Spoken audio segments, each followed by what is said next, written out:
Thank you for coming on, Dr. Kirk and Andrew Bridgen. Now, this is the interview in two parts. I've never quite done it like this. At 1 o'clock this morning, I was talking to you, Dr. Kirk, introducing you to Andrew, and then you had to go to your patients, to your rounds. You are newly on the CDC, which is why I felt this is a very important discussion. And we were about to come to this section of the discussion, so I've asked if we can do a follow-up, and we'll put this right at the start.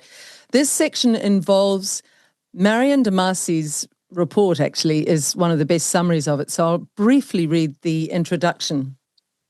Her Substack says the CDC is quietly rewriting its vaccine autism guidance. In a stunning shift, the CDC now says its own vaccines don't cause autism claim was not evidence-based. This is an article that has come out on the 20th of November, 2025. And she writes, for the first time in a generation, the US Centers for Disease Control and Prevention, the CDC, has rewritten its official position on whether vaccines can cause autism.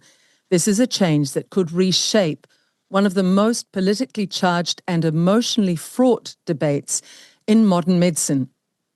In a website update published on the 19th of November, the agency now states that the long-standing claim vaccines do not cause autism is, quote, not an evidence-based claim because scientific studies, quote again, have not ruled out the possibility that infant vaccines cause autism.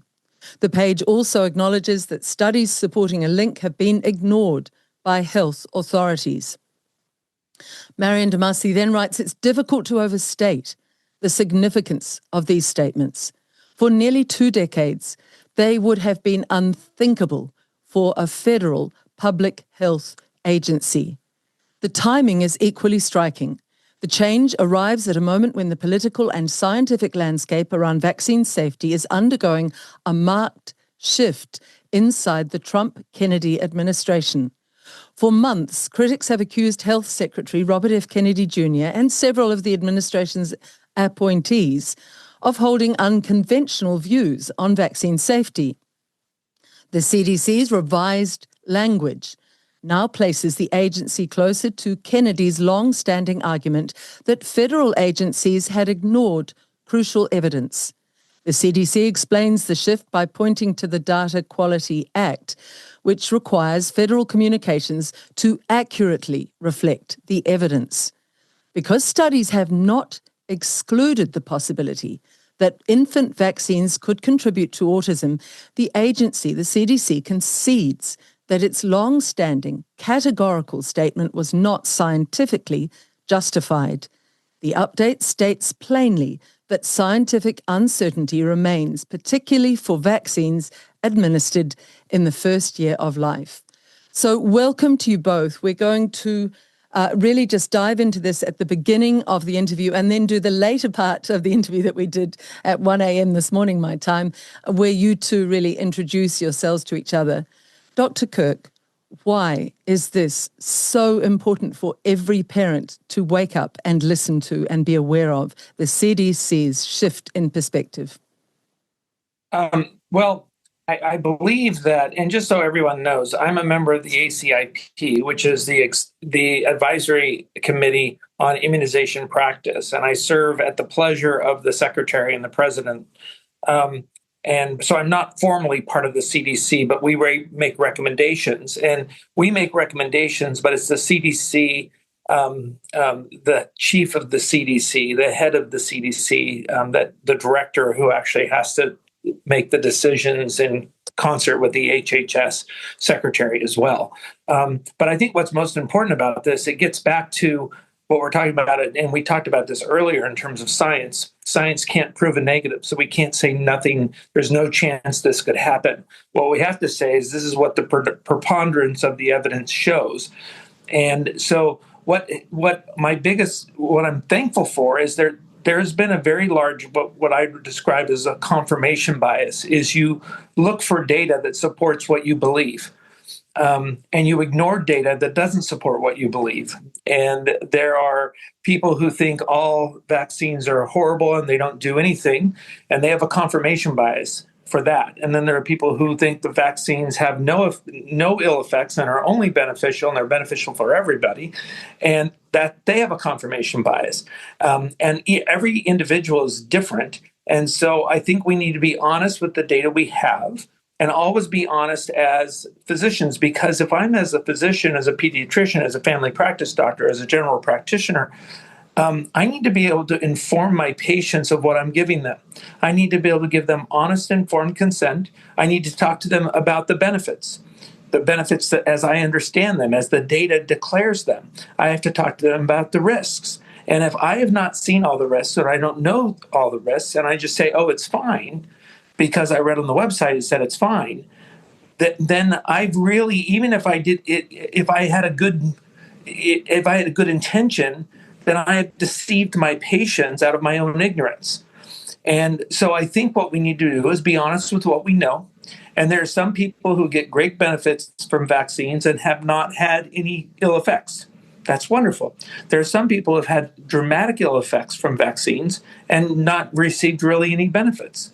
So those are the two extremes. And then there are a whole lot of people who live in the middle, depending on a number of environmental factors, a number of genetic factors.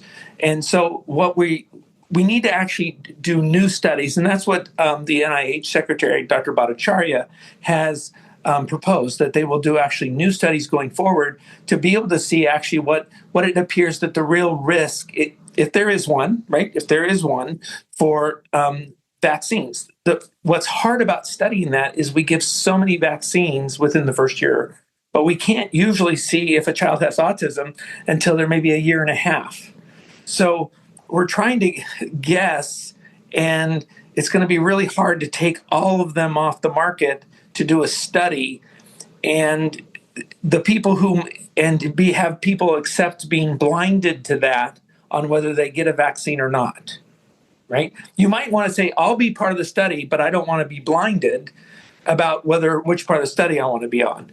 But to do a real vigorous study, you need the evaluators to be blinded. So I don't know as a pediatrician whether you got the vaccine or not. And you need the parents to be blinded on whether they got a vaccine or not. And then there's going to be a big debate on what kind of control they get. Do they get a saline control? Do they get a vaccine that is assumed doesn't have any risk of autism, right? So these studies are not easy to do once the toothpaste is already out of the tube. Yes. But I think patients deserve it, and we need to be honest with them what we've hidden and what we know.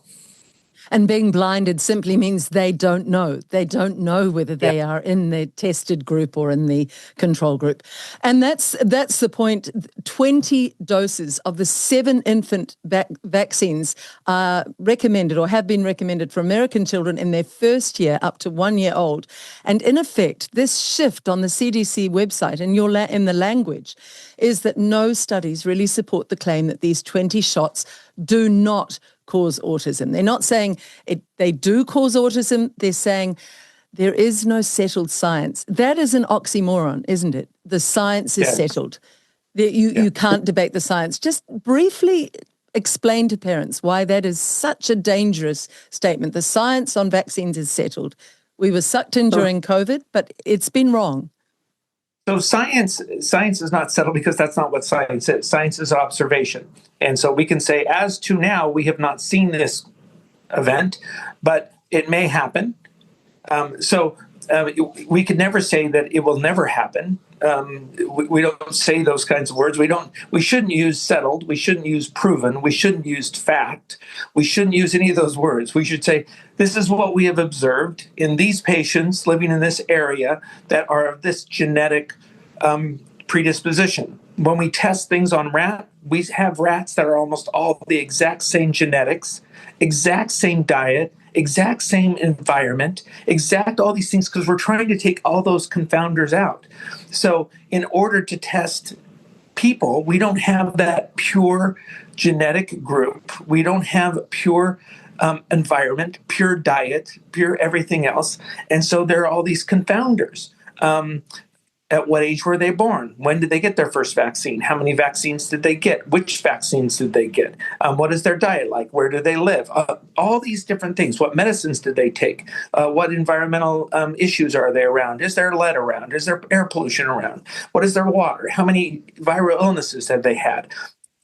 Huge numbers of confounders. Besides that, what we're not allowed to do, or what we're able to do with rats, we can't do that with humans. So then we just try our best to say, okay, this patient, but it takes an enormous amount of time, an enormous amount of investment to get to the right answer. And some people in the past have taken shortcuts. I'd like views from both of you on Japan. I think Japan decades ago, perhaps 2 or 3, even 3 decades ago, said, actually, we don't know the full impact of these jabs, so we're going to recommend no jabs for under 2-year-olds.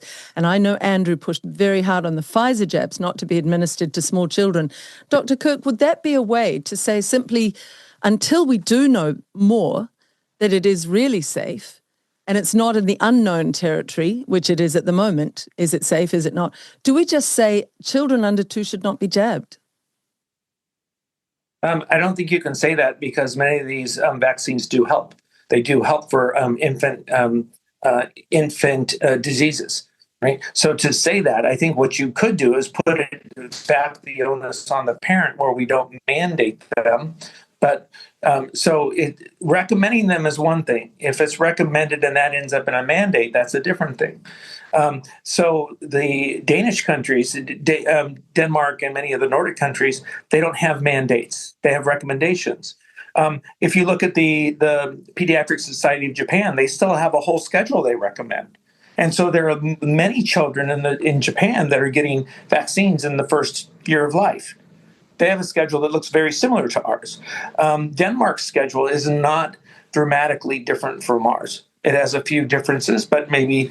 I don't think that a lot of people would feel comfortable saying that we think that there's no good to them at all. And so those people who are in public health wouldn't feel comfortable with that. But I think there's a growing desire to tell the parents what we really know, and the best we know of what the risks are and the benefits are, and then let them choose. I think that's a growing sentiment. But to say that, because I had a family who was very concerned about everything that happens to their child, whether the child gets an X-ray, what kind of medicine they get, and this family has gotten no vaccines at all. But they're concerned that their child might get chickenpox as an adult. And I said, well, why are you concerned about that? And they said, well, nobody's getting chickenpox anymore. And I said, well, why is that? It's because of the vaccine. So the vaccine does prevent chickenpox. Does it might have some other problems with shingles and other things later on in life? Sure. But to say that the chickenpox vaccine didn't lower the rate of chickenpox is not true. So I think parents need to know what we think the risk is, what we think the benefit is. And then my personal opinion is I like to put the answer to this question of what they do between the doctor and the patient, and take away the governmental power over these decisions. That would be wonderful. Andrew Bridgen, as somebody who's been in politics for 14 years, to take the governments of the world out of health would be a vastly good step forward, would it not? Well, I think we need to get back to a position where people decide what goes in their own bodies. People need to take control of their own health, take responsibility for their own health. And something I predicted during the pandemic response in the UK before I was counselled by the media is that the way the government were treating the public, they were actually infantilizing the people and making them totally reliant on diktats from government, not taking responsibility for themselves. And that is the direction of travel. That will be a great reversal of the direction of travel we've seen around the world in health, where obviously if we hand over our powers to the World Health Organization, we'll be at the diktat of one man worldwide who's going to decide what the best, not even outcome should be or treatment in one country for everybody. It will be for the whole world. And as we know, especially during COVID, when countries like Australia and New Zealand were in a summer, and we were in a winter where respiratory diseases are more prevalent, that it was ludicrous to have a one-size solution to fit the whole world, regardless of geography, genetics, and everything else, and demographics. I'm delighted that Dr. Kirk's on this committee advising the CDC. The equivalent in the UK would be the Joint Committee on Vaccination and Immunisation, who advise the Medicines and Healthcare Product Regulatory Agency in the UK. It's a bit of a mouthful. I do hope that your members are more impartial than they are in the UK. Unfortunately, when it came to the declarations of interest, the members of the Joint Committee on Vaccination and Immunisation, they had to declare £1 billion worth of personal investments in Big Pharma, the companies they were seeking to advise upon, which took away a lot of the confidence. Again, it's a revolving door with the industry they're seeking to advise upon. And I do agree with Dr. Kirk that in scientific terms, it is very difficult to prove a negative, that something isn't connected to something else. But of course, we've seen outrageous claims by Big Pharma, by those promoting Big Pharma. We were told the COVID-19 vaccines were safe and effective. I mean, safe for me, when I look it up in the Oxford Dictionary, means without risk of death or injury. Well, I mean, we can't say that. And indeed, safe and effective was the marketing slogan used by Kemi Grunethal for thalidomide. And as I understood it, after the thalidomide scandal, Big Pharma themselves were banned from making the claim that any of their products were safe and effective, because obviously they do have side effects. Even the net beneficial therapeutics have side effects. So they can't all be declared as safe. But of course, during the pandemic, it wasn't necessarily Big Pharma themselves who made these claims. That politicians and health professionals around the world became the marketing arm for Big Pharma, as did the mainstream media, and pushed these jabs as absolutely safe and effective. If you take, how many people said if you take the jab, you won't get COVID? I mean, that was an out-and-out lie.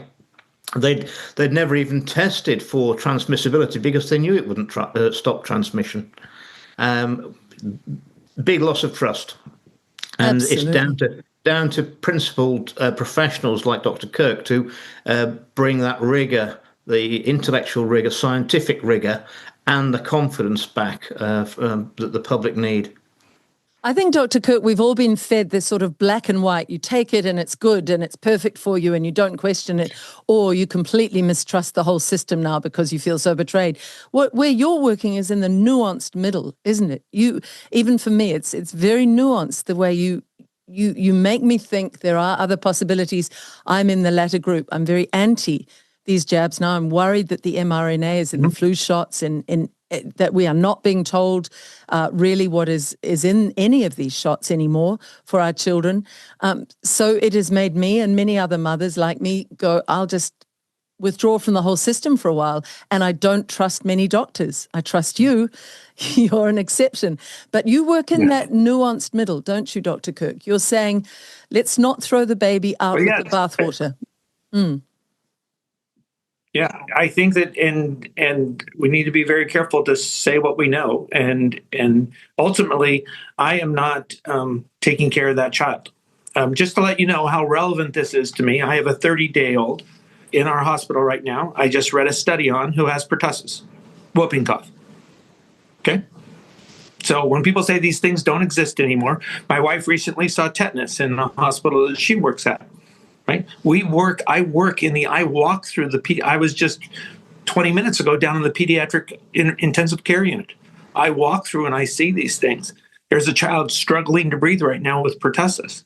And what do parents usually say? Is there any way we could prevent this? Right? So I have a child who has been in the hospital. Very distressing to hear a child gasping to breathe with whooping cough. I have another child who's been intubated for almost a month now from RSV. She's a 9-month-old. She hadn't gotten any vaccines. right? So these are real issues, and my bias is where do I walk every day? In the ICU. Where's the bias of someone who has children at home and they're not involved in this? They have a different healthy bias. So we just need to be honest with what we see. And so as a pediatrician, I would love to have something that would prevent these illnesses, right? But if it's going to cause more harm than it does good, then, and if we could select who benefits and who doesn't, that's where the nuance comes in.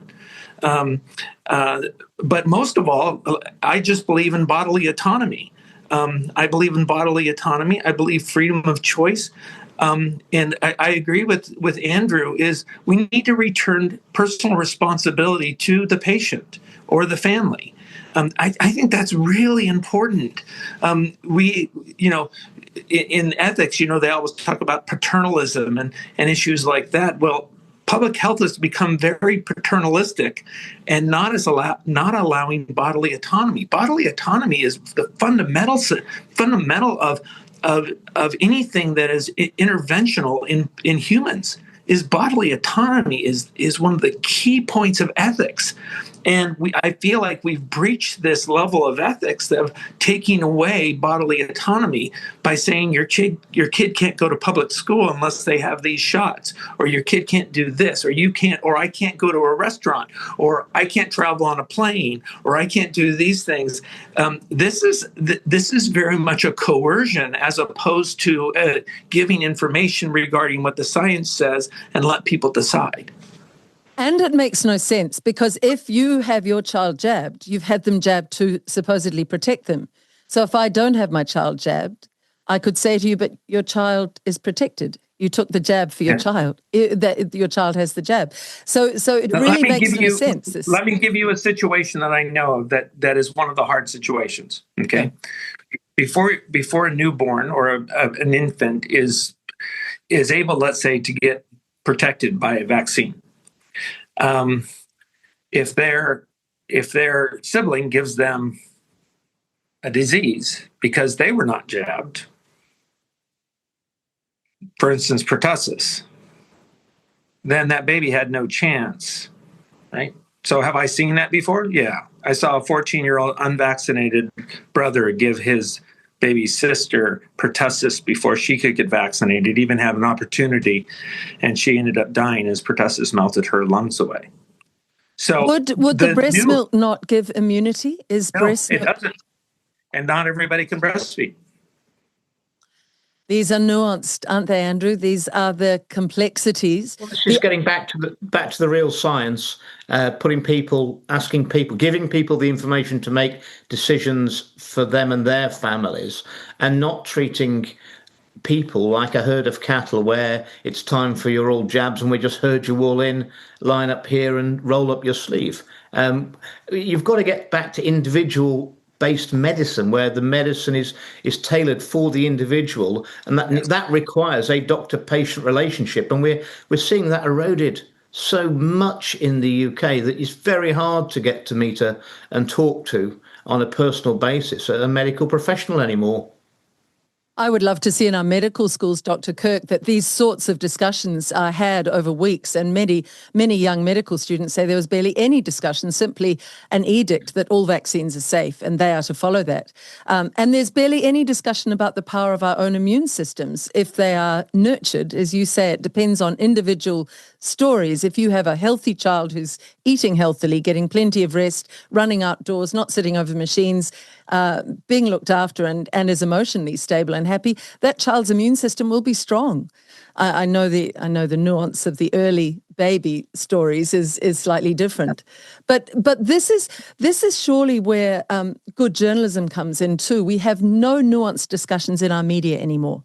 We have simply propagandized media, and I miss that from my childhood, where we could have both sides of a debate. We don't see that anymore, and that's been a real problem, hasn't it? Yeah, it is. It's all nuance. And I think going back to there are a lot of things we can do everything right. And you can treat people. I think many of the native populations, we feel like they've eaten whole food, normal food, been out in the sun, walked around, played. Can they prevent every illness when outsiders bring that into native communities? No. A novel virus coming into a completely healthy, natural community can devastate a community, can it? Right? We did in North America and South America, didn't we? Right. So and in Aborigine, the Aboriginals in Australia as well. They were devastated by diseases that we brought into the continent. And alcohol. So just being healthy and natural isn't enough for some of these diseases. And with our new way of international travel, and unfortunately, there's real bioterrorism going on, and people are trying to make viruses that the gain of function research, which is very dangerous, is they introduce things purposely made to see if they can invade a healthy immune system. So, this is really hard. But I think at the end of the day, I want parents to be able to make decisions for their children, and I want to be as honest as I can in terms of what I think the risks are from an intervention and what are the benefits. And if this is for prevention, the risks have to be very, very low for the intervention, right? If you have a life-threatening bacterial infection, I'll use an antibiotic that has higher risks because I know if I don't use a more risky antibiotic, you might die. But if I'm trying to prevent you from getting something you may never get, then the risk of that intervention needs to be very, very, very, very low, right? Yes. So this is why this one thing for everybody doesn't fit, and it's not ethically correct. And what we've seen is Big Pharma, that can make a lot of money, has been suppressing the negatives, has been paying for the science that works for selling its products, and is motivated by money. If you follow with Bill Gates, the arc from him funding Big Pharmaceutical to his profiteering from Big Pharma products, there is, that's always as a journalist where you see corruption can enter in, because big profits can often incentivize people to hide the negatives. And I think that's been happening a lot, Andrew. Of course, once Bill Gates had dumped his Pfizer stock, he then came on the television and rubbished the vaccines, saying that they weren't actually that good, and COVID wasn't as lethal as we thought it was, and the vaccines didn't really work very well. We need better vaccines next time. Or Pfizer is investing in anti-cancer drugs. I mean, that is just cynical. Yeah. They bought a company in 2023 for a reported $43 billion at cancer treatment. I mean, and their product has caused cancer, massive turbo cancers in New Zealand.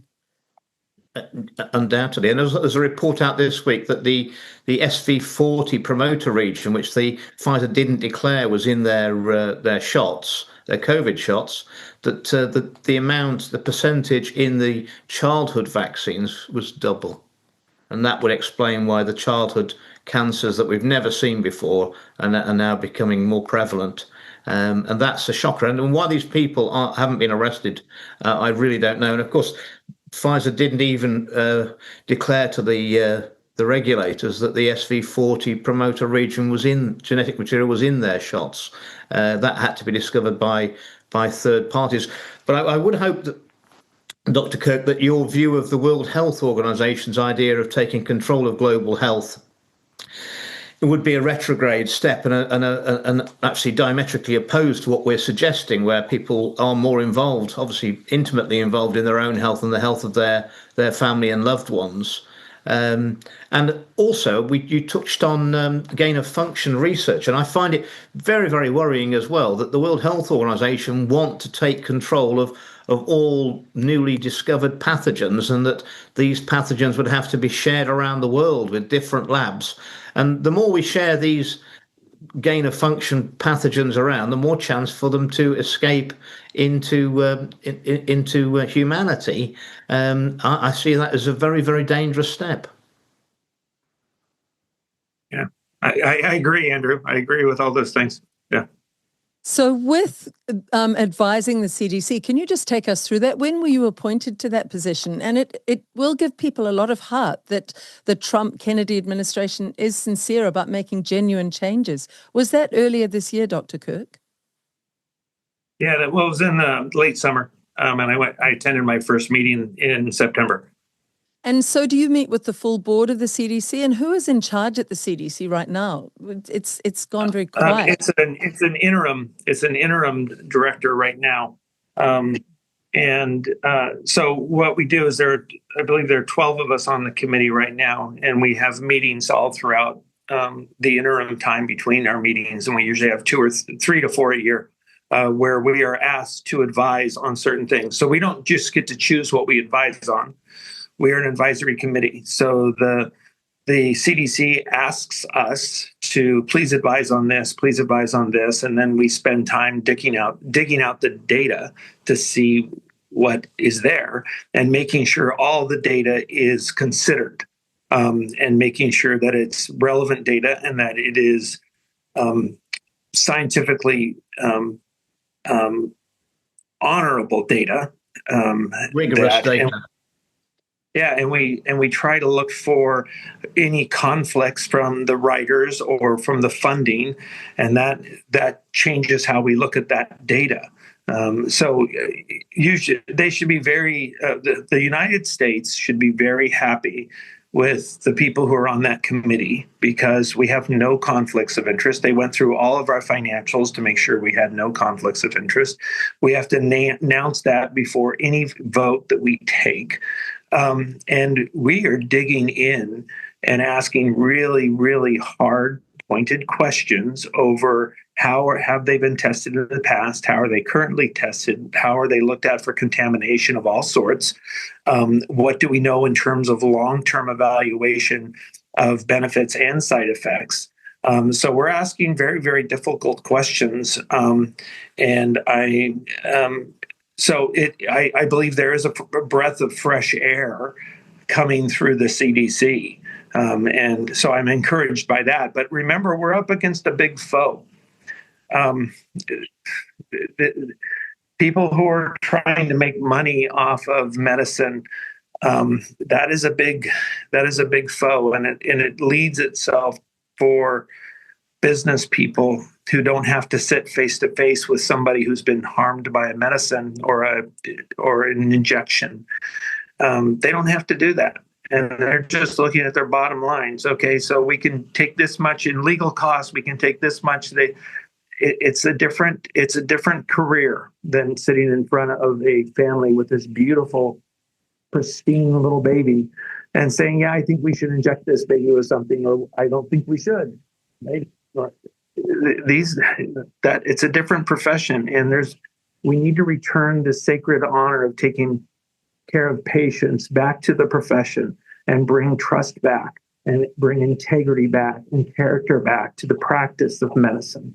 And that's going to be with a lot of repentance, and it's going to come with a lot of truth telling and a lot of very soul searching of how we lost trust, and we have to own a lot of those things. It's so heartening, Andrew, isn't it? It's so heartening to think of somebody of the caliber of Dr. Kirk and others like him now advising the CDC. Absolutely, it's a breath of fresh air. Is my old friend Dr. Robert Malone? Is he on the committee with you, or is he on another committee? He's a brilliant mind. He's a brilliant mind because he's been all at the very beginning of this new platform, as well as vaccine production and virology, and so he's a brilliant mind to have on there. And he, like me and Martin Koldorf and others that are on this committee, we don't, no question bothers us. We're just looking for the truth. We're just your sound is going a little bit muffled. You might have your hand somewhere near the microphone. Can you name the others who you are on with? Well, yeah, I can. You can look that up, though. I wouldn't want to. Yeah. But the people who have been probably seen most are Martin Koldorf and Robert Malone. Robert Koldorf is known for being on the Great Barrington Declaration with Jay Bhattacharya and Dr. Gupta from Oxford, 3 eminent scientists that were tried to be smeared by the NIH when they came out with what they said, and what they suggested was right. Yes. And they were smeared for speaking what was. They really spoke truth to power. And I sort of like to end this little bit for myself in just paraphrasing what I said in the chamber of the House of Commons several years ago.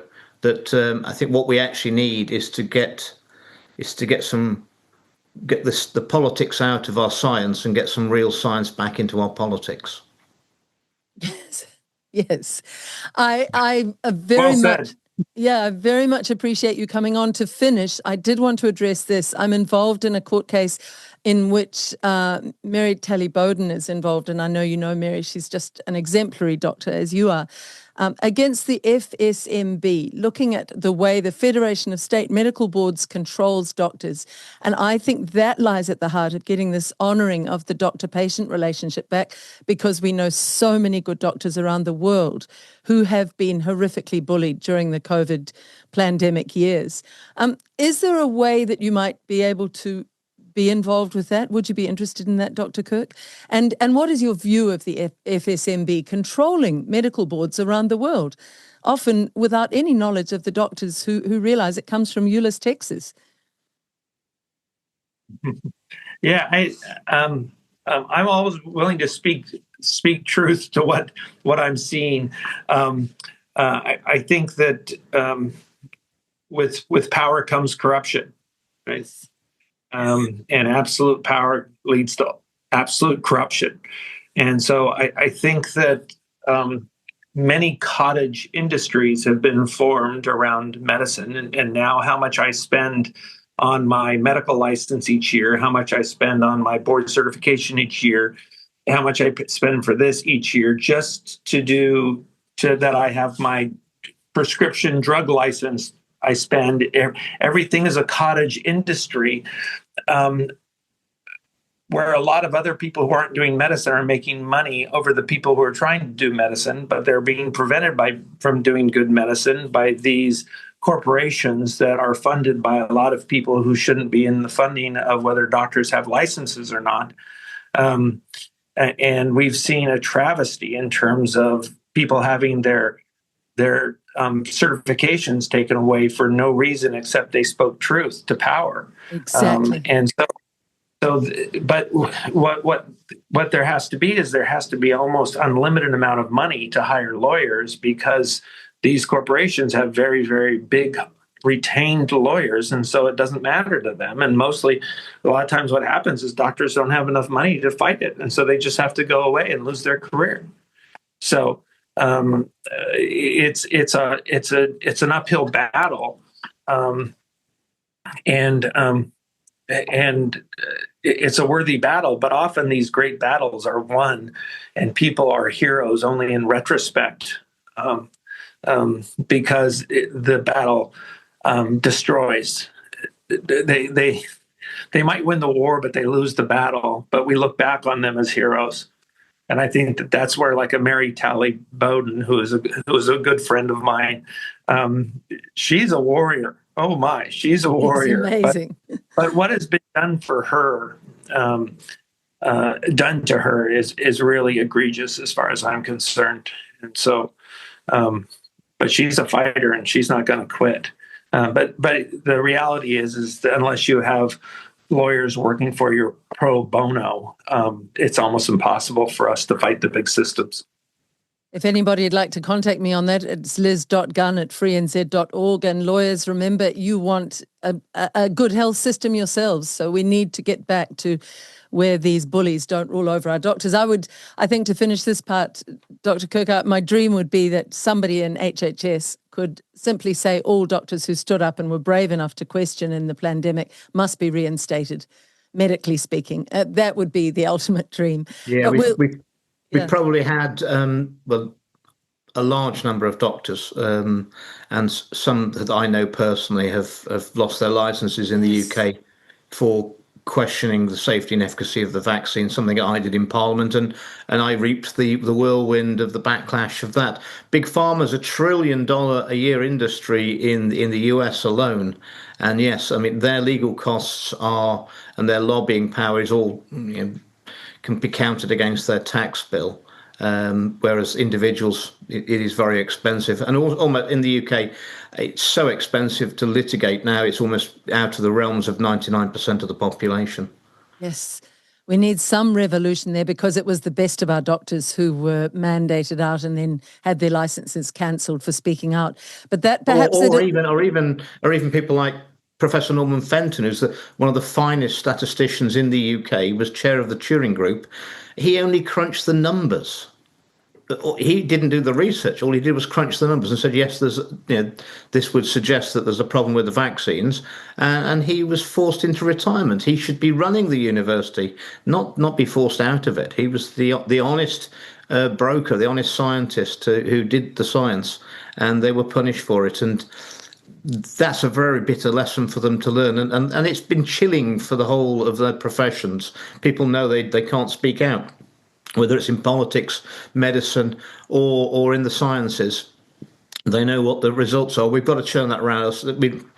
We can't have healthy progress in the direction we want to travel in any of those spheres, and we will not regain the confidence of the public. Perhaps when I link you both, you could put Professor Fenton in touch with Dr. Kirk. But we're going to end this part here. This is done the day after, and we'll go back to the beginning part where basically I introduce you both. This is a most unusual interview. But thank you very much, Dr. Kirk, in your busy, busy life for coming on. And I think this will give hope to many people and help many to question and to look deeper into the nuance of all of it. The vaccine debate will go on now. And largely thanks to people of your caliber, Dr. Kirk. Thank you. Dr. Kirk Milhoan, you have just been appointed recently to the CDC, and I very much wanted you to meet Andrew Bridgen from the UK, who himself has taken great risks and at his own cost to stand against the vaccine harms that were done during the pandemic, as I call it. Perhaps you could each just talk briefly about your background. We'll begin with you, Dr. Kirk.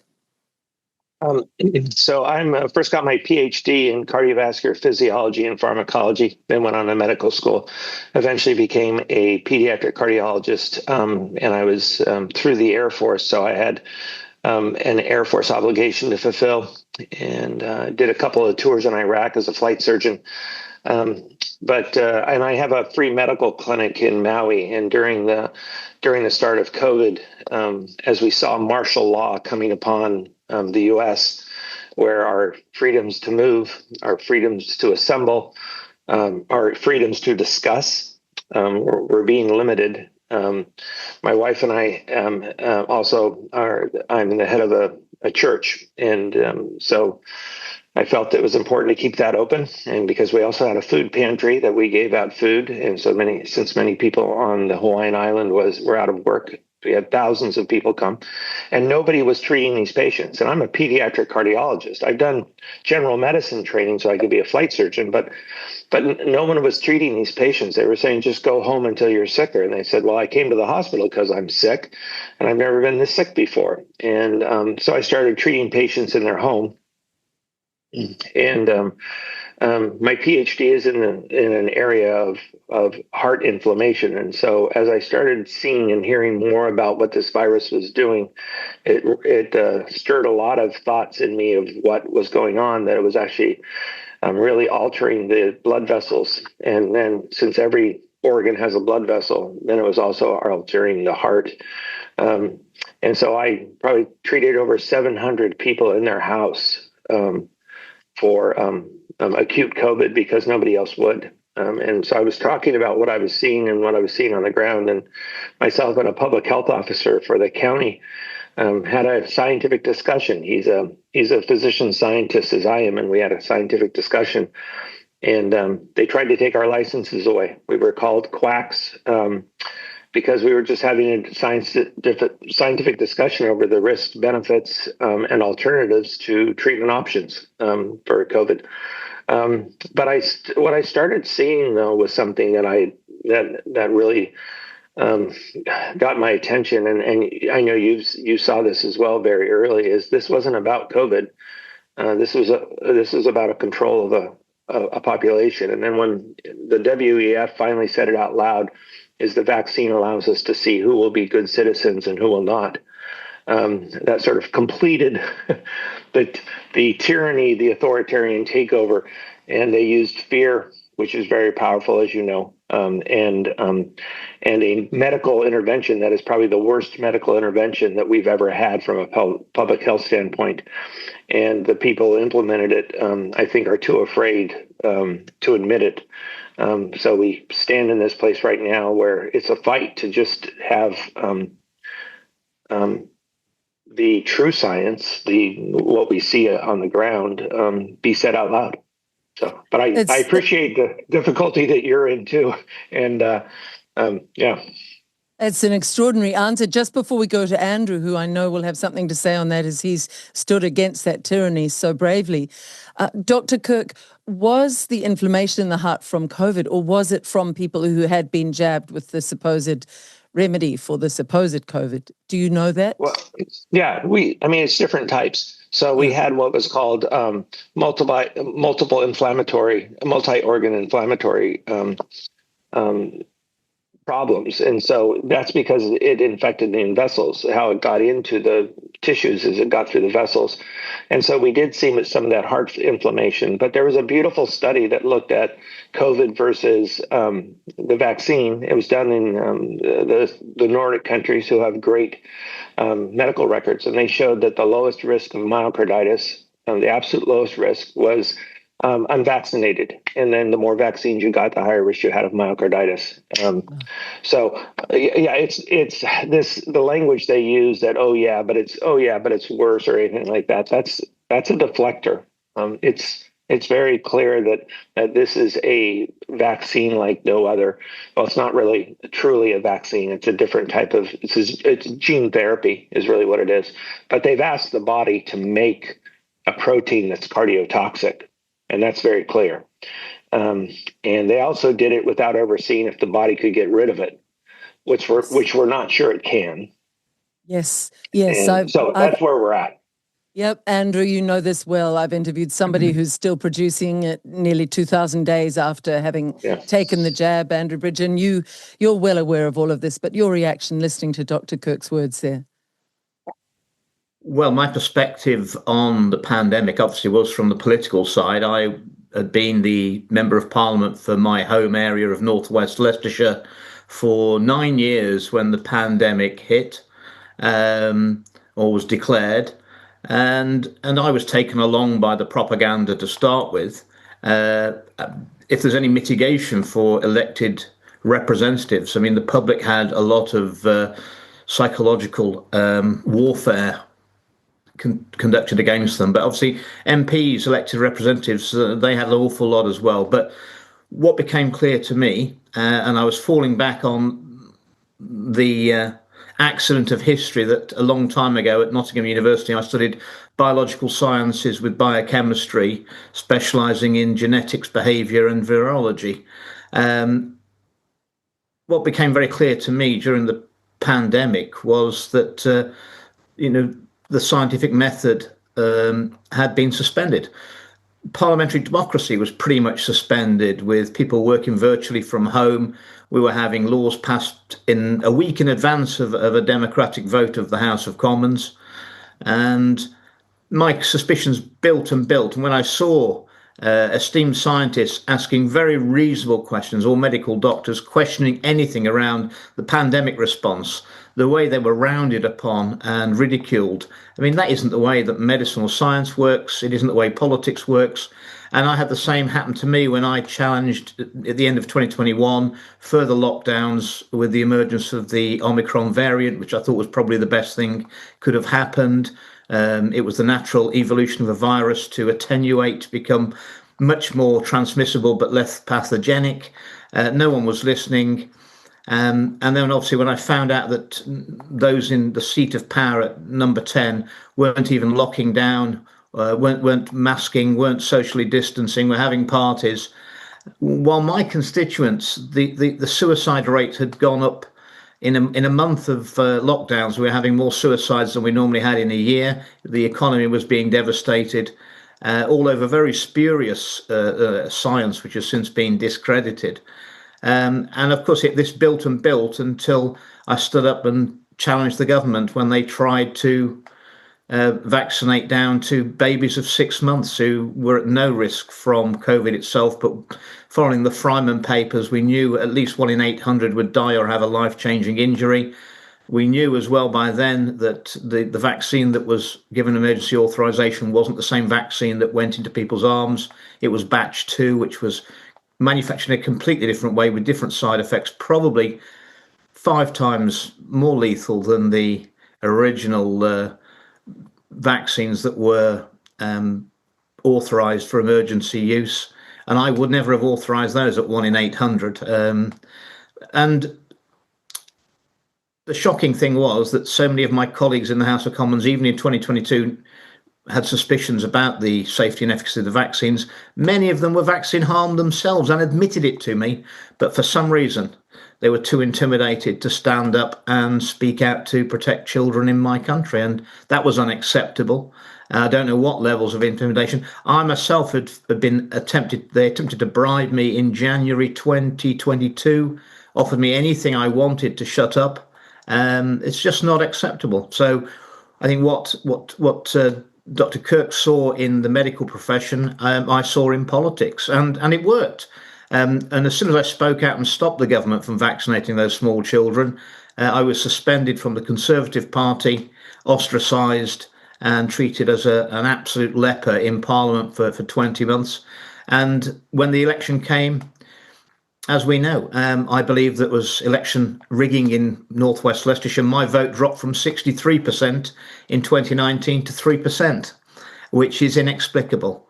And there are a lot of anomalies around that election, with ballot boxes disappearing for hours, mass resignations of election departments, and exit polls being cancelled before the election in my seat alone, because it would have shown the erroneous nature of the count. So lots of things carrying on, and it's unacceptable, and we need to get to the truth. But there's a lot of vested interest, and a lot of very powerful people, and a lot of very wealthy people who have got a vested interest in not seeing the truth come out. Now, I will tell Kirk that I was warned by the Conservative Party, by the government, in January 2023, that there is currently no political appetite for your views on the vaccines, Andrew. There may be in 20 years' time, and you're probably going to be proven right then. But in the meantime, you need to bear in mind you're taking on the most powerful vested interest in the world, with all the personal risk for you, which that will entail should you continue to do so. And I think the doctors and scientists who've spoken out are in exactly the same situation. And when I was expelled from the Conservative Party, none of my friends in Parliament even contacted me. But I will tell you that I was contacted by at the time, US presidential candidate on my phone within an hour, and that was Robert Kennedy Jr., who said that it was disgraceful what was being done in the UK Parliament, and I thank him very much for that support at that time. And you yourself gave tremendous support, Andrew. You had, just name some of the people you called to Westminster. You had a meeting while the pandemic was at its zenith, really. Who did you invite over to England to talk and to explain what was really going on? It was December 23, so it was after the pandemic, but the vaccines were still being rolled out. I invited over Pierre Corey, Steve Kirsch came, the analyst. We had Peter McCullough on Zoom. We had Angus Dalgleish. We had David Nixon. No. We had Ryan Cole, Dr. Ryan Cole. David Martin. Dr. David E. Martin came over, and we presented to MPs and members of the House of Lords who are willing to listen in a private meeting room. That meeting was completely sabotaged by the parliamentary authorities. They moved rooms at the last minute, said they needed the larger room that we'd booked 3 months in advance. I sent my staff to that room. It was never used. That was just a ruse. They put security guards warning people as they came into the meeting and taking names. That's never happened in the history of the UK Parliament, that's ever happened. And the audio-visual people, I asked them to sync all the televisions for the presentations. They come in, and they're very modern televisions. They've got no buttons on them. They turn the volume down to 0 and then taken the remote controls away, so he couldn't use any audio-visual. None of these things are by accident. None of these things are by accident. That's what happens when you go against the narrative. And everywhere he goes, Dr. Kirk, everywhere he goes, the 3% who voted for him seem to be there because everybody tells him, I wish you were in Parliament, Andrew. And even yesterday in New Zealand, in Devonport, I was in a shop in Auckland, one of the wealthy suburbs, and a woman said to me, I just love Andrew Bridgen. I wish we had someone like him here. So, you are well respected because you speak out. Dr. Kirk, you are the same. I need to mention here, I met you earlier when we, at the end of 22, took the case of little baby Will, a 3-month-old baby who needed heart surgery. And at that point, you were willing to arrange to have him flown over to America for the heart surgery because the New Zealand government under Ardern would not allow the baby to have the heart surgery with unvaccinated blood. And instead of allowing that, they took the family to court, put them through huge stress, kidnapped the baby, forced the operation on a very, very stressed little boy. So for ever since then, I've held you in the highest regard, Dr. Kirk. Had you heard of what Andrew Bridgen was doing in the UK at the time when he was speaking out? Yeah, there's so few of us Yes. that had really the courage. You had to be willing to put everything on the line, right, Andrew? You had to put everything on the line. Everything you held dear, everything that your life had moved towards to get you to this point of our careers. Fighting for people. I mean, politicians fight for people. Doctors fight for people. Right? We're fighting especially for the people who don't have a voice. We are their voice. So yeah, there are so few of us. It's so nice to finally meet you on Zoom, sir. It's quite an honor. Yeah, but it's the old statement. Evil persists when good people do nothing. And we have a whole lot of good people who chose to do nothing and continue to do nothing. I've had doctors say to me, Kirk, you're absolutely right, but I'm going to work 2 more years, retire, and I'm not going to say a word. Exactly. Well, I mean, I had colleagues who I respected who were more experienced than I was, and I was a sort of 10-year, 11-year MP at that time, a 4-term MP, and one of them told me that I was right, that he'd had 2 Pfizer shots, gone to the gym, had terrible chest pains, had to go to hospital. This is back in November 2022, and they told him he'd had 2 heart attacks. And I said, well, I'm really sorry to hear that, but obviously you'll speak out. And he said, I'm not saying a word. He didn't say a word. Another one came and told me that their sister was paralyzed from the neck down immediately after a Moderna booster, and she wouldn't speak out either because she said she's at the mercy of the NHS, and you know how they are with whistleblowers, so I daren't speak out. The level of intimidation, and I mean, doctors, you have a duty to your patients and your ethical code. If you think anything is harming your patients, a procedure or a medication, you have a duty to report it and speak out. And in the chamber of the House of Commons, MPs are supposed to speak without fear or favour. But in my experience, there's an awful lot of favour and an awful lot of fear. I think what you brought up there, Andrew, is a really important point. Liz and I were talking about this before we came on, and that is the idea that a doctor has a responsibility to the patient not to do any harm. That's my responsibility. I don't have a responsibility really to anything else except the person in front of me.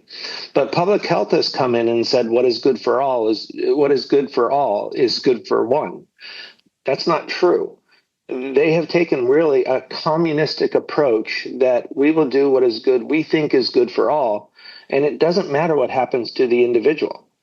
You're doing this for all. So this was the argument of giving children vaccines when they had less risk than flu.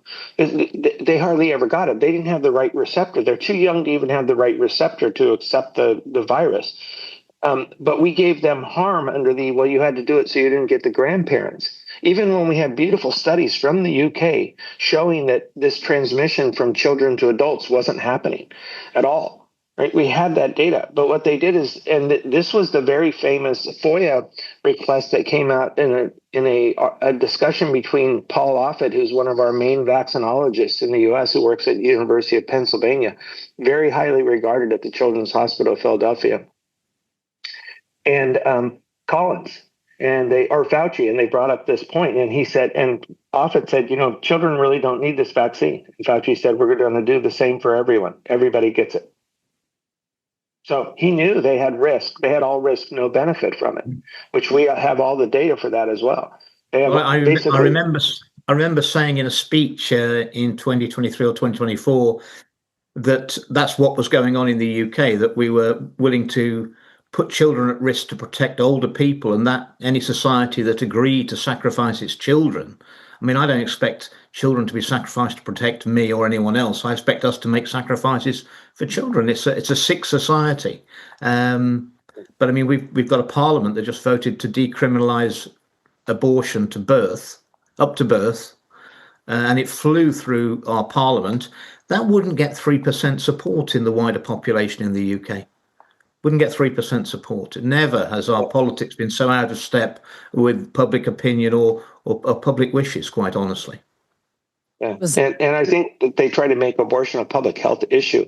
Going way back, that thousands of years ago, Hippocrates, you shall abort no fetus. This was in the Hippocratic Oath, the original Hippocratic Oath. You shall abort no fetus. And so we used to be so careful with any intervention we did on children or pregnant women. And this is the first time I've ever seen everyone turn a blind eye and just say, we're going to treat them just like everybody else. We didn't afford them the protection they have always deserved. We always respected and held that a very sacred time. Yeah. We advise them not to drink coffee and not to have moldy cheese or even a glass of red wine. But we have this untested. And I do take my hat off to the Americans. If Pfizer and Moderna had their way, and it wasn't for the American Supreme Court forcing them to release the trial data, which they did in 50,000 batches, and God bless the scientists who worked on that free of charge to collate all the data that was being released. But then we got the Fryman papers. If it hadn't been for the American Supreme Court, Pfizer and Moderna would have covered up their own trial data for 75 years, which is what they wanted.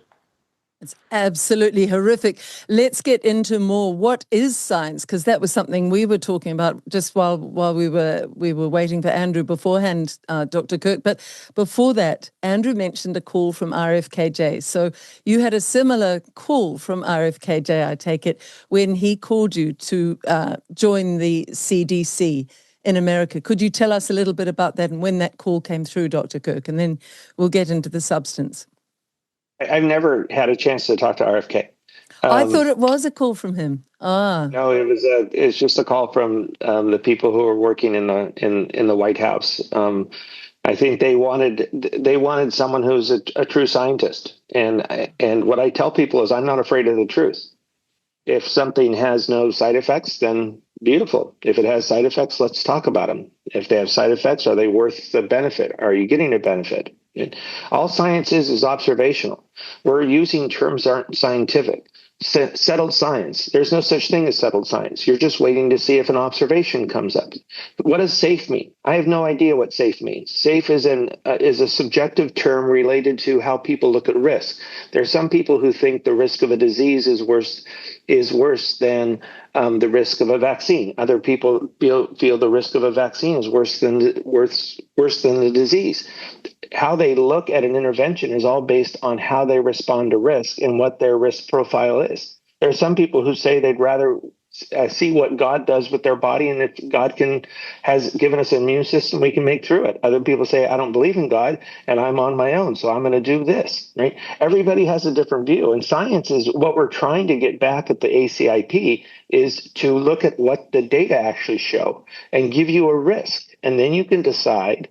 Rather than have the government tell you what to do, then you and your physician can talk about the risk that we know from the data that we have, not what people have modeled or suggested or thought or wished, but what the data show. And then you and your doctor can decide whether this is. And I don't believe that government should be in the doctor's office mandating things between a doctor and a patient relationship, and because that's a sacred relationship. Well, then that goes right through to the Federation of State Medical Boards, which seems to be the sort of enforcement arm for big pharmaceutical, which many doctors did not realize 3 or 4 years ago, rules over medical boards and medical councils around the world. Are you aware of the influence they have on doctors' careers and the pressure they bring to bear? really there behind all the persecution of those doctors who spoke out, Dr. Kirk. Yeah, it's very effective, isn't it? Yeah, taking Well, away. I mean, if you think the regulators around the world, the professional regulators, have been corrupted by the World Economic Forum and those forces through something called the Regulators Pioneer Fund, which they've been giving them money for a very long time. And that's why the General Medical Council in the UK, which regulates doctors, they are absolutely vicious. Any doctor that raises concerns around vaccines, especially the COVID vaccines, I mean, they go through disciplinary hearings, and inevitably they're removed from the register. And doctors have got that message in the UK. But I mean, are you seeing in America what we're seeing in the UK now? Obviously you'll be aware of the Cleveland, Ohio flu efficacy analysis for last winter's flu. I mean, 27% negative efficacy for last winter's flu jab. We're now in a situation where doctors and nurses in the NHS, 90% of them in some hospitals are refusing either the latest COVID booster or this winter's flu jab. But if they were to advise their patients, any of the advice, I know they're speaking to each other privately, they'd be immediately removed from the profession. I mean, this is the dystopian situation we find ourselves in now, where people can't talk about the facts and can't talk about the science and evidence. Recently, the data out of the U.S., once they stopped mandating the COVID vaccine for healthcare workers, the uptake for vaccines for healthcare workers, all healthcare workers. So this is at hospitals. Right? These are the people who know. These are the people who are the most educated. These are the people who should have seen the effects of being vaccinated, being unvaccinated, going along with that another Cleveland Clinic study that showed the more boosters you got, the more likely you were to get infected with COVID. And we understand that now because there's an IgG switch from an IgG2 to an IgG4. So it looks at... Right, so we understand the mechanism. What is IgG? We'll just bring it's the immunoglobulin. It's the antibody to the spike protein, but it switches to one if you were getting allergy shots, so your body ignores it. But the uptake for healthcare providers is now 10%. And so our question to the CDC is, how can we be considered our recommendations matter if the uptake for healthcare providers is only 10%? And it's 80% for flu, but that's because it's mandated. If it weren't mandated, it would probably be less than 10%. But once again, we're mandating. I look at this as even just economically. If you're producing something and it has a 27% chance of actually causing disease and not stopping disease, how do you get paid for that? Is there not any expectation of your product is worth something? It's shocking to me that billions of dollars continues to be spent on something that has negative efficacy in the last study. And this is the question is, why isn't there any accountability in terms of whether something works? Everyone knows it's very hard to treat a respiratory virus with an injected vaccine because your defense is an IgA in your mucosa. But people hate when they give the flu vaccine intranasally because most of them lose their smell and they just don't want it. So it seems like we're just down this road and no one's willing to say, hello, guys, this isn't working. Yes, because they get silenced. I raised that point of using a systemic vaccine for a respiratory tract virus in the chamber of the House of Commons, and the health minister thought I was speaking Japanese, I think, and they were catcalling me. And I was actually quoting Dr. Anthony Fauci's own evidence that he gave. I was quoting Anthony Fauci from many years ago, where he said it was basically not surprising that they couldn't create an effective vaccine when even infection with it wasn't giving you long-term protection from a mutating coronavirus. So and when And when I was cancelled, when I spoke out, I think it was the 13th of December 2022, and stopped the government from vaccinating the small children. I mean, the media rounded on me. I was a bit of a media darling in my career as a politician. They found me amusing and willing to go a little further than most politicians. But their last hurrah was the day after I'd spoken, and they actually asked me on the BBC why I was willing to sacrifice my career, my political career, on the hill of vaccine harms. Well, I'd ask you, how did they know I was ending my career? It wasn't in our manifesto. I was merely raising concerns about, but they already knew that that was it. I was finished, and my answer to them was that, well, that's the hill you're killing my people on, and that's my job. And they just couldn't get their head around it.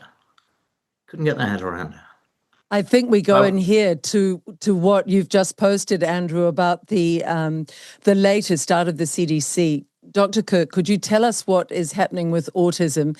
And I think it will give so many people heart. It looks as if many parents, I think I read that 1 in 2 surveyed parents of autistic children believe vaccines played a role in their child's autism. So I remember years ago when I was at the launch of the Vaxxed movie here in New Zealand, which shows the revolving door between Big Pharma and the heads of the CDC previously. It really showed quite a lot of corruption. In that movie, there were New Zealand parents who had put little hearts all around, stuck on the wall outside the movie theatre. And I walked into the atrium, and the whole atrium was covered with those hearts, saying the date when their child, they believed, was harmed by vaccines. Now, this was a decade ago.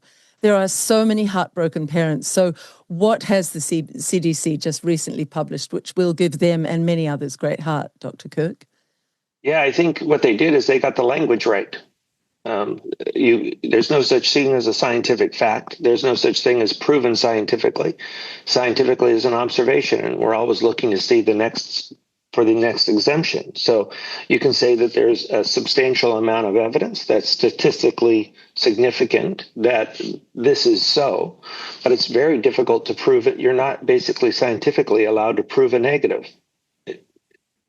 Just tease that out a bit more for people who are not quite getting that. So we've been sold these exact statements, these definite statements that this is the truth, they are safe, and they will be effective. They'll protect your child. The problem is we have a number of different issues. When you give something to someone, it matters about the dose. It matters how you gave it. It matters when you gave it. It matters how long you gave it. It matters how long it stays. And so how do I say that the vaccine doesn't cause any harm? Well, I'd have to follow the patient over their entire lifetime. I'd have to follow their children over their entire lifetimes. I'd have to do so much data to be able to say that it causes no harm. The problem with when you look at this stuff, you have very many confounders. So obviously going to basic stuff, we have basic immunity that is a problem. We have the genetics that is something to be considered. You have your gut flora, which is something to be considered. You have to consider at what time was this intervention given to a child? What was their environment? What was the water supply? What was the hygiene of their environment? How was sewage handled? What was the air like? How much was it? We know that there's increased asthma with air pollution. So when you're starting to look at all the things that an intervention may cause, you have to look at all these things. That's easier if you do one intervention. But we're not doing one intervention. So we're doing many more interventions, and we've added many of them without new trials when we added a new intervention. Recently, we discovered that if you tried to add a fourth vaccine to the MMR, that we increased the risk of febrile seizures. If you gave them separately, it didn't happen. But the reason was, when we asked the question, was because they had to make the dose of the varicella 7 times as high as normal to get it work within the combination. And so then we had it was a 2 times increase in the risk of febrile seizures. And we didn't have to give it. It didn't happen if we didn't give them together. So we said, don't give them together. And then they criticized us, like, you're trying to take these things off the market. I said, that's not what we did. We simply showed that if you gave them separately, you didn't get the febrile seizures. So, and no parent wants their child to have febrile seizures. But everything that we do can impact something else. And so to say that it doesn't cause autism. You can't do this. And now that we don't have autism, we don't have infantile autism, we don't have Asperger's. Now we have the spectrum disorder, the autistic spectrum disorder. And when we look at vaccines, there's a concern for aluminum. Okay, but there are also concerns about the MMR that doesn't have aluminum. So there are so many different confounders that we have to look at. And since it wasn't done initially, trying to do it retrospectively with kids who've already got them, and then as we look at a society and you look at how do you examine as societal? Well, now you have herd immunity from certain people having the vaccine. And so what is the risk if you're unvaccinated? Well, it's different if you're in a society with herd immunity versus a society that doesn't have herd immunity. So how do you do these large-scale studies when people aren't willing to not give a vaccine? So most of our controls now are not without a vaccine. It's just a different type of vaccine.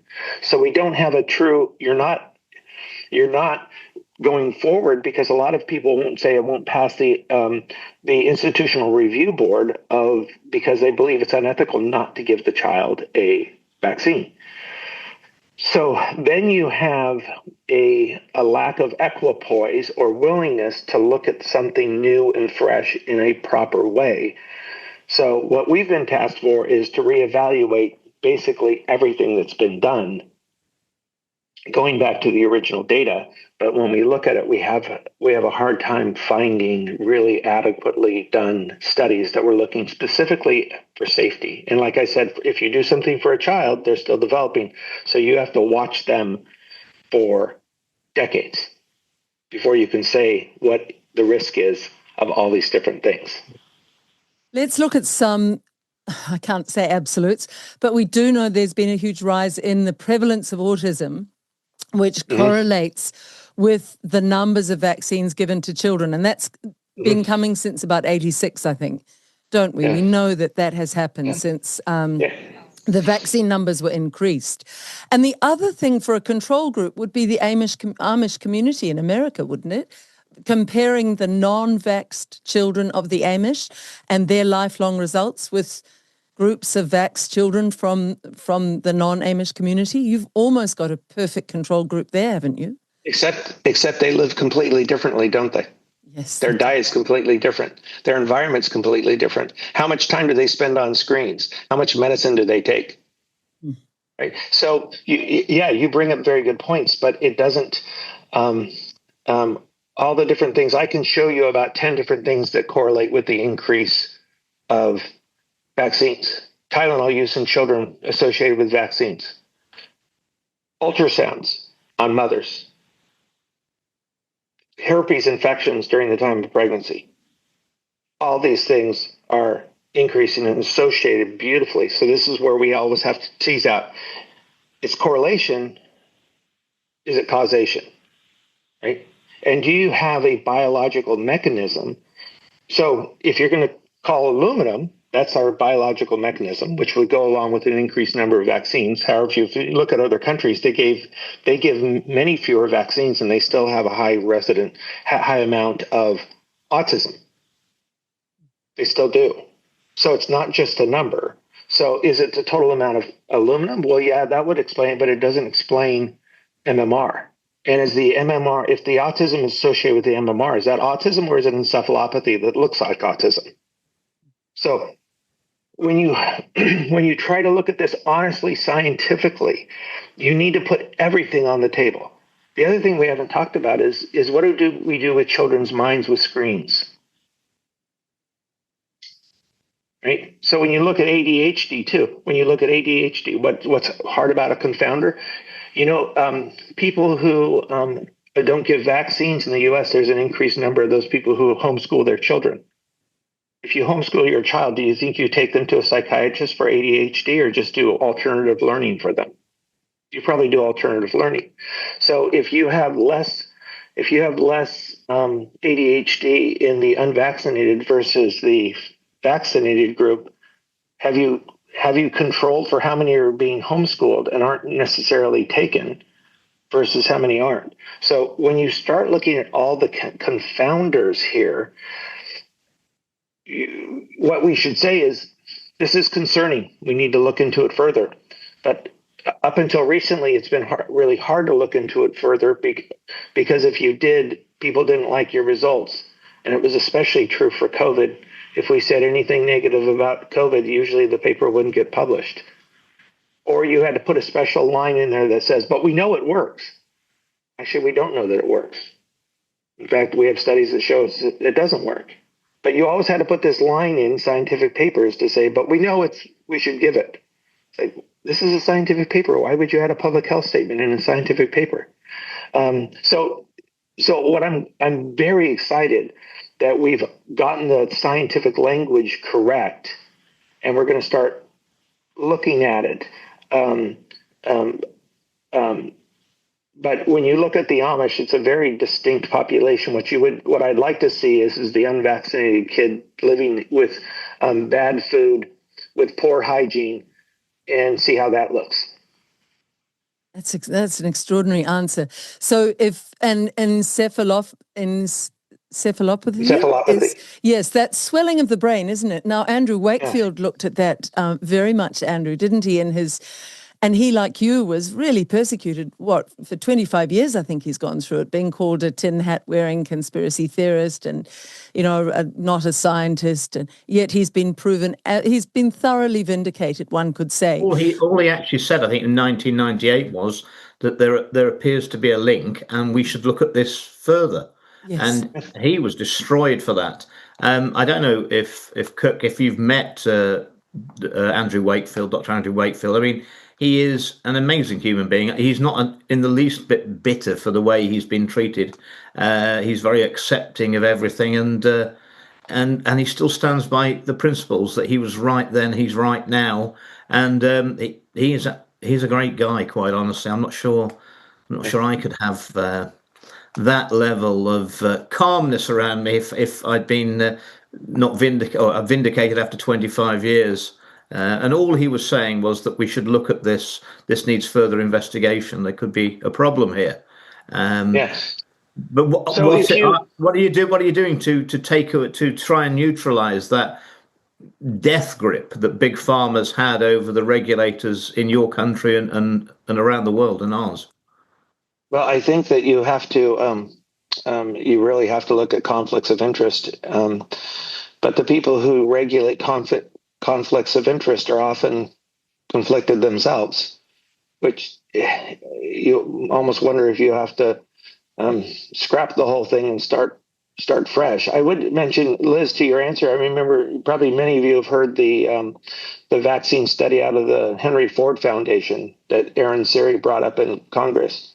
Did you look at the autism data from that study?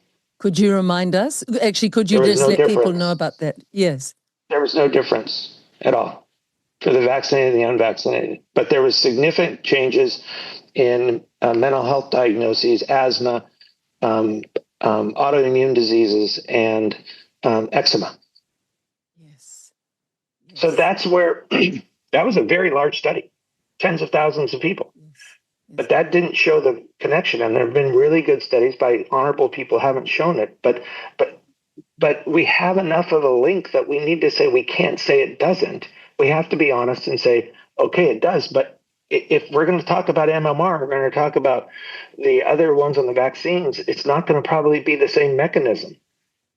And but is it the same disease? And these are very important as how you try to tease this out and see what's happening, because we might throw away all vaccines and we still have an epidemic of autism. It might not be just it. If the vaccines generally, and certainly the COVID vaccines, are safe and effective, which obviously I clearly dispute, why do they need to have immunity from prosecution and protection for the harms that their products are causing? I can understand that. I can understand that actually when we were in the teeth of a supposed pandemic, if that's what we were in. But why 5 years on, when those COVID vaccines have gone into billions and billions and billions of arms many times over, why are they still under emergency use authorization? Certainly in the UK, where there is no liability. And there was a situation where Pfizer wanted to ship their COVID vaccines to India, the Indian government were actually producing Covishield, which is their version of the AstraZeneca vaccine domestically. And they said, yeah, we'll take your Pfizer COVID shot, but we'll need to do an independent study of the safety and efficacy of it before we take it. And Pfizer refused. Or the Japanese prime minister sent the shots back, said we don't want them, and he was dispatched. He died suddenly. So why does this shot get treated any differently, and why do vaccines get treated any differently? I think how you could find the answer to a lot of this is you take away all mandates and you take away all immunity from our liability. I agree. Then you'll see if companies still want to produce it. Yeah. So what are doctors actually? What are doctors generally taught in medical school about vaccines and what's in them and how they work? Well, it depends on what your specialty is. As a pediatrician, when I did my pediatric residency, I learned a lot about them. I knew what the risks of polio were from the oral polio vaccine. I knew about these different things. We just discussed thimerosal quite a bit. We looked at the issues of aluminum and stuff. But part of that is remember, we are, now that there's so much pharma capture of medical journals. It wasn't like that when I started medical school. There was no advertisements in medical journals for pharma. There was none. It wasn't allowed. You weren't allowed to do TV advertisings of pharma. You couldn't do any of that. So, but now that there's capture, you can't trust that dissenting voices are still being shown. And so what I would say and for people doctors, who don't understand that, who still think it's a very pure system, medical journals, what do you mean by capture by Big Pharma? Oh, the majority of their funding is from advertisements. Yes. And I think we need to bring up that point too, Dr. Kirk, that the majority of studies are also funded by Big Pharma, and they don't really want studies that come out and say your product on which you've supposedly spent millions or potentially billions developing, we're not happy with it, it's not safe. So science gets compromised at that level. Yeah, we're often asking the people who are making it to actually do the safety studies on it. And you can see how that is. There's a strong confirmation bias in that approach. Yeah. So what do we need there? Scientists. We need independent science, don't we? We need somehow the government to set up science into which Big Pharma has zero input. What has happened there? Yeah. Well, this goes to corruption, power and corruption that Andrew knows better than I do. But this is what happens with the regulators. This is where it's at. If you don't clean it up and allow scientists to be scientists, if you don't allow them to speak with freedom of speech, without fear of having their careers taken away, you realize that this comes back really to regulators and who's financing the regulators and who's buying the regulators. And if that isn't cleaned up, we're not going to get anything cleaned up. Well, I had an enormous bust-up in the chamber of the House of Commons with the then Prime Minister, Rishi Sunak, who'd actually been the Chancellor of the Exchequer in charge of the Treasury during the pandemic, when I asked him to put the record straight on the mRNA vaccines being safe and effective. And he rubbished me and said unequivocally to the House, this is in January 24, given all the evidence, he said that unequivocally the COVID vaccines were safe. What we know now is that in 2016, he was a sort of investment manager, and he set up a fund called Thalim in the Cayman Islands, which bought $500 million worth of Moderna shares in 2016. A company that when he was Chancellor of the Exchequer, he gave £1 billion of UK taxpayers' money to build a grant to build a factory in Oxford, and contracts for 150 million doses of their product every year for a minimum of 10 years. And he didn't declare that he had controlled 11% of the stock in that company since 2016. You talk about corruption, talk about vested interest. It's not just the regulators. And, where was the money that I was being bribed with, anything you want just anything you want, Andrew. Where was that money coming from? Where was that money coming from when I was offered that in January 2022? Why did the U.S. buy vaccines before they had actually been approved by the FDA? We were doing the same in the UK. They said it was to back all the horses so we'd get a winner. It was unbelievable. We were paying for all the research as well, even the failed research. Are we going to get to the truth, Kirk? Yeah. The question is whether you and I will still be alive. That's a fair. Well, they said to me they wanted 20 years of cover-up, so everyone would be gone. And you dodged the bullet in America in '61. We had the thalidomide scandal, produced by Chemi Grunethal, a German firm, which was withdrawn in '61. And I researched all of this as part of the COVID investigation I did. And it was 1972, despite it being withdrawn in '61 because of the birth defects and death of unborn babies it was causing, before the word thalidomide was allowed to be debated in the chamber of the House of Commons. So they covered that up for 11 years. And 3 Strasbourg judges ruled that successive speakers of the House of Commons had deliberately suppressed all debate and questions on thalidomide for 11 years. And now I'm no longer in the Commons, and there's more evidence of the vaccine harms and excess deaths being caused linked to those COVID vaccines than ever. But there's absolutely nobody talking about the COVID vaccines now. Yeah, I think my hope is, my optimism is that as legacy media is becoming less powerful and independent voices are finding places to speak, that's resonating with what people know on the ground. So like I said, the uptake of the vaccine for healthcare providers is 10%. That's telling you something very clearly, whether they think it's important or not. Very clearly, right?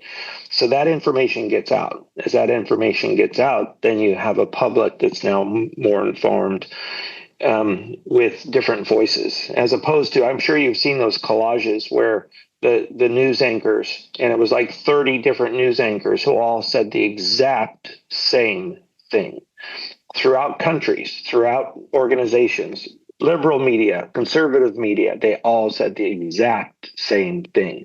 They were given a speech, right?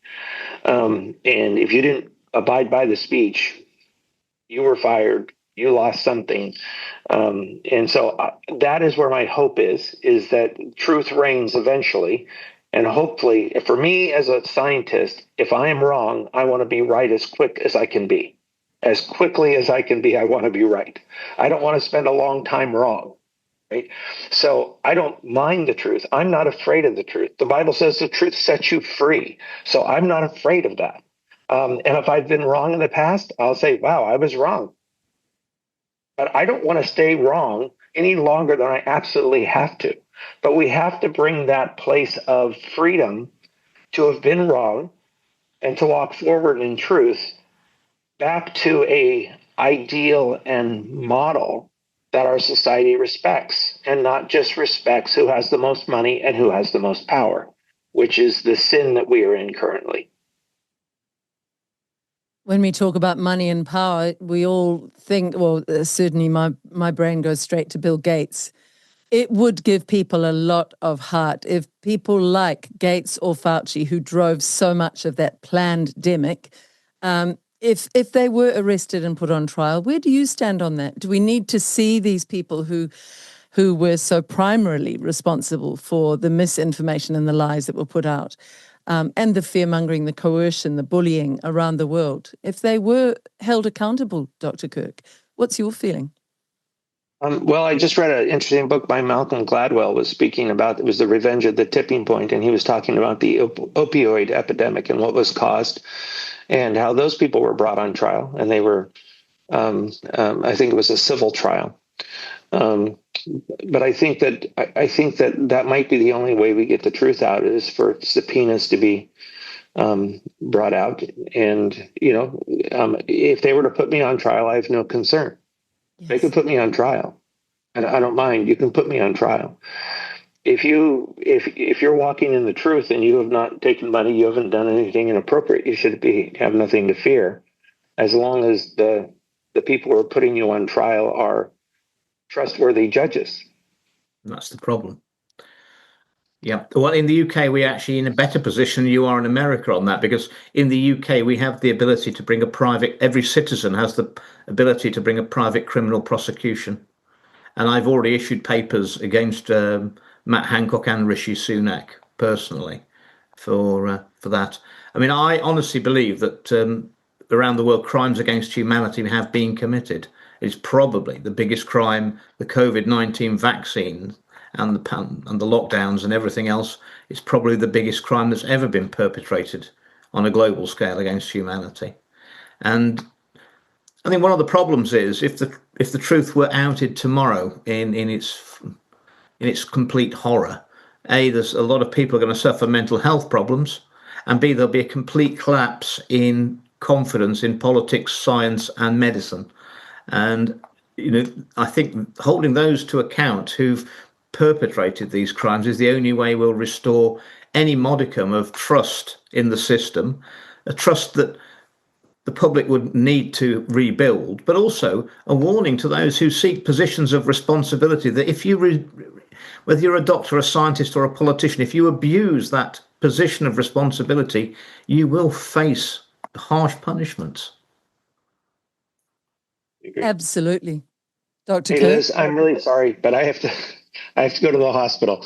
I have rounds this morning, so I apologize. Oh no! Could we finish just then with?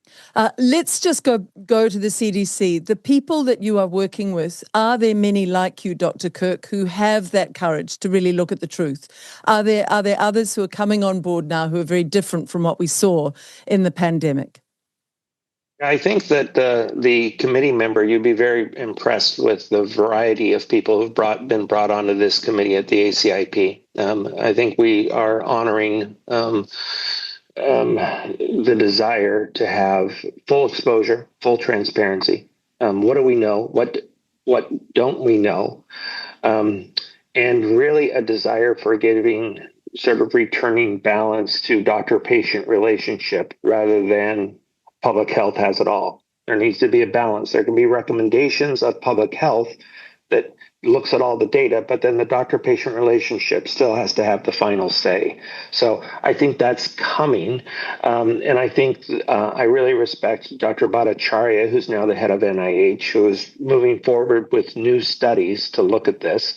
And so I think we have a mandate because if we have a mandate because the trust in medicine now is so low, in doctors and in medicine, and it's collapsing if we really don't right the ship. And righting the ship is going to have to be honest, and there's going to have to be a lot of soul searching and confessions of sin, of lying and corruption, and that needs to be uncovered. And it's like I always use a surgical example. If you don't get all the pus out of a wound, it will continue to be reinfected. And so sometimes you have to make a very, very deep cut, and it's going to take a long time to heal. But unless you get all the pus out, it will never heal. And we need to have a deep cut, open the wound, let it all air out, and get all the pus out. Or else there will be no trust, and it will, because trust will be gone. The only way things will be done is by authoritarian rule, and that's my big concern. Well, speaking of that, I want to play this clip from Noah Yuval Harari, where he talks about biometrics, and he literally says in the future it will be run by Facebook and possibly the Chinese government, where they will have something placed within our body where they can fully monitor the body. And he's talking about privacy versus health, and that we will have to forego our privacy. We'll just have a quick look at this. I'd like your reaction to that. I think the big battle in this regard in the 21st century will be between privacy and health will win.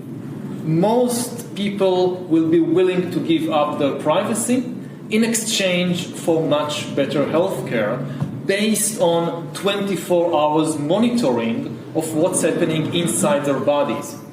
I guess very soon people will walk around with biometric sensors on or even inside their bodies, and will allow Google or Facebook or the Chinese government or whoever to constantly monitor what's happening inside my body.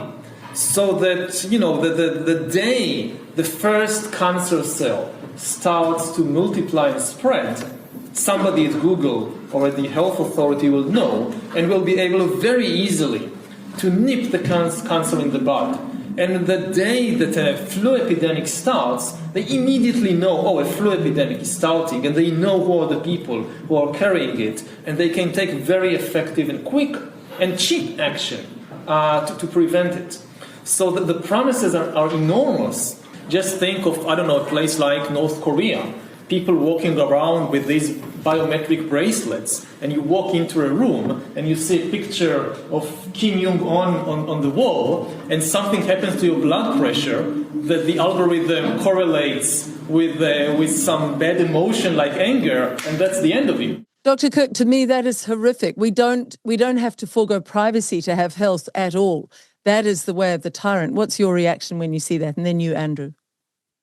Yeah, I completely agree. That should make everyone very, very concerned that what they're going to do with this data and why they want implantables and how they're going to look at us. They're even already talking about feeling that they can tell you who are the people who are going to commit crimes before they commit crimes.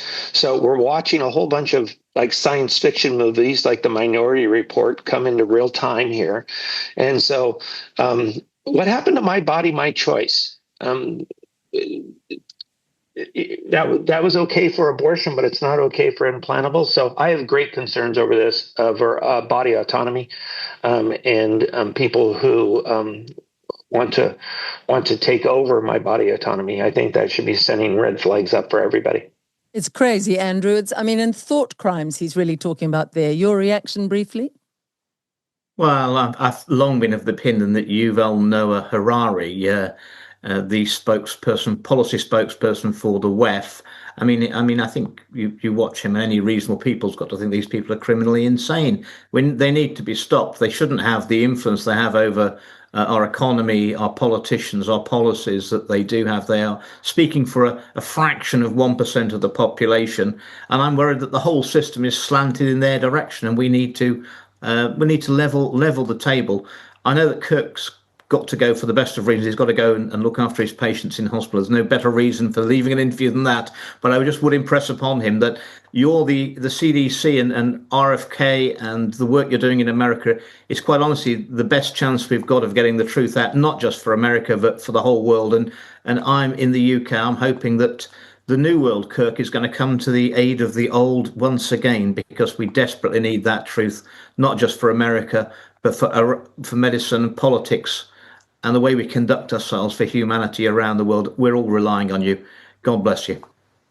Thank you very much. Thanks, Liz. Thank you so much. And perhaps we can bring Andrew Bridgen, along with Dr. Kirk on another discussion. Thank you, Dr. Kirk. I do know you have to go.